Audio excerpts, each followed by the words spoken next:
Yo, what's good, cyberpunks and retro nerds out there? You got your boy, Tommy the Hammer, coming at you guys again with another movie review.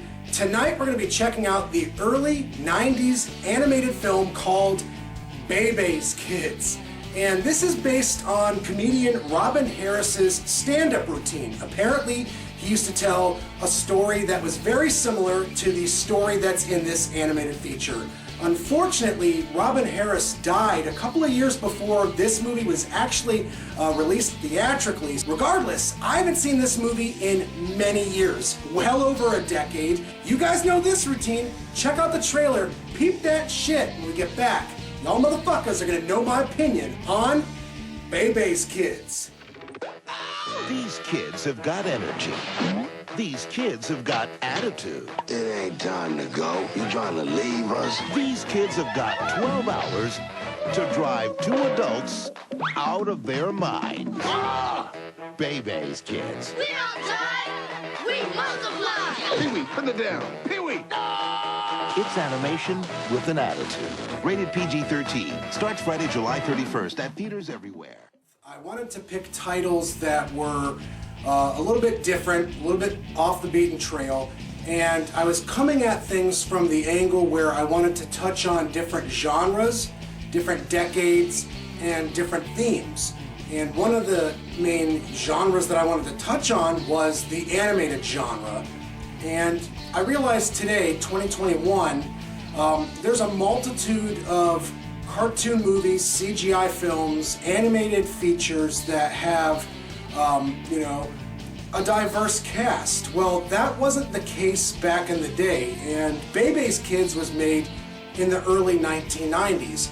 So to have a studio like Warner Brothers taking a chance like this and featuring, comedian Robin Harris and his, stage show routine as the basis for an animated feature, well, I feel like that's pretty significant.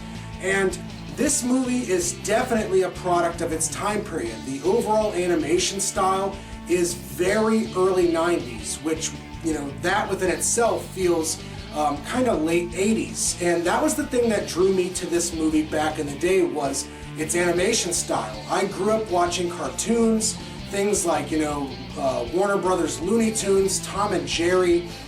It's not very long. It's under an hour and a half, and I feel like it still needs to trim the fat. Part of the problem with this movie is there are elements to it that are extremely strong. This is kind of an adult cartoon in a lot of ways. There's cussing. The overall art style is definitely down and dirty and gritty, which I definitely, appreciate. I love that old school hand-drawn animation feel, and the music to it has a very strong early 90s hip-hop sense. So there's a lot, that I can appreciate with this movie today. But at some point during the film, the narrative kind of splits off, and I feel like that's when the movie starts to lose focus, starts to get kind of slightly detracted. And had they trimmed the fat in those regards, had they trimmed those scenes down just a little bit, this movie, I feel like, would be ultimately a cult classic. But you have to understand the movie itself and the time period that it came out during. And I feel like, despite my complaints today about the overall runtime and maybe, trimming the fat here or there, this was significant back in the day. This was an animated feature that has a predominantly black cast, and, it's awesome. Whether or not young kids today will find anything, relatable or relevant in this movie to themselves is kind of subjective. I don't know. If there are younger audiences today that are fascinated by early 90s culture and they want to see one of the earlier animated films that features, a predominantly black cast, well then they might find a lot interesting about this movie. But this is definitely an old school animated movie, and it's not as hyperkinetic as some of the animated features are today. So they might watch it and they might find themselves bored.